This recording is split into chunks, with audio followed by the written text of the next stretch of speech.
ถ้าเพิ่นให้มาเป็น 0.001 เราจะเขียนเป็น10กำลังลบ3จะมีที่มาอะไรหรือว่าจะเห็นอะไรจึงสามารถเขียนได้เป็น10กำลังลบ3จาก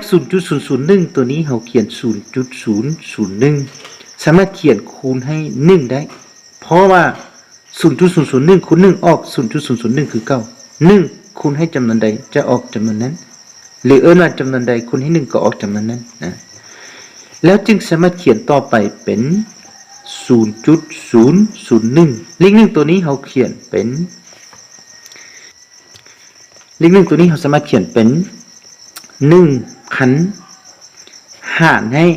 1,000 ได้เป็นหยังจึงเลือกเอา 1,000 หารให้ 1,000 1,000 หาร 1,000 ออก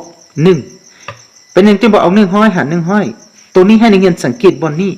หลังจุดนี้มี3ตัวเลขนะ 0.001 ฉะนั้นเราต้องคูณให้ 1,000 เพื่อให้พลังที่เราเอาตัวนี้คูณขึ้นไปซะ 1,000 ถึงๆนี้แล้วให้มันออก1นะถ้าหลังจุดนี้2ตัวเลขเราต้องคูณ100หาร100เท่านั้นถ้าว่าหลังจุดนี้1ตัวเลขเราก็คูณให้10หาร10แต่ว่าตัวนี้พอดีเป็น 0.001 หลังจุดนี้3ตัวเลขเราจึงคูณให้ 1,000 ส่วนให้ 1,000 1,000 ส่วน 1,000 นี้ได้มาจากเลข1ตัวเดียวนี้เพราะว่า 1,000 ส่วน 1,000 เท่ากับ1หลังจากนั้นเราจึงเอา 0.001 นี้คูณขึ้นเป็นหลังจากนั้นจึงเอา 0.001 นี้คูณขึ้นไปถึงจะได้ 0.001 คูณให้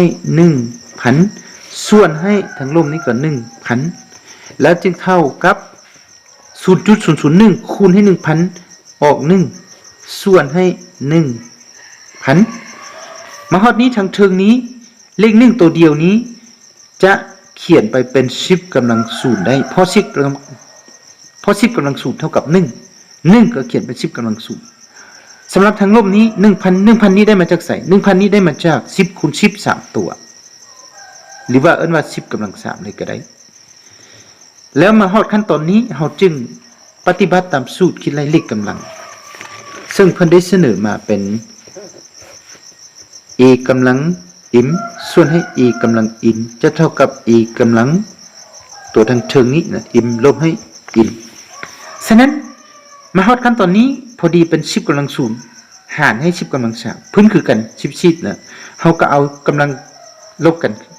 เราก็เอาพื้นตัวเดียวคือเลข10แล้วเอากำลังตัวทางเทิงก็คือ0ลบให้กำลังตัวทางร่วมนี้ก็คือ3แล้วจึงเท่ากับ10กำลัง0ลบให้3ก็เท่ากับลบ3ก่อนที่เขียนได้ 0.001 เท่ากับ10กำลังลบ3แม่นเราต้องได้คิดไล่ประมาณนี้นะประมาณนี้จะขั้นตอนให้นักเรียนนับเองได้จึงเท่ากับ10กำลังลบ3สุดท้ายจึงสามารถมาเขียนได้ว่า 0.001 นี้เท่ากับ10กำลังลบ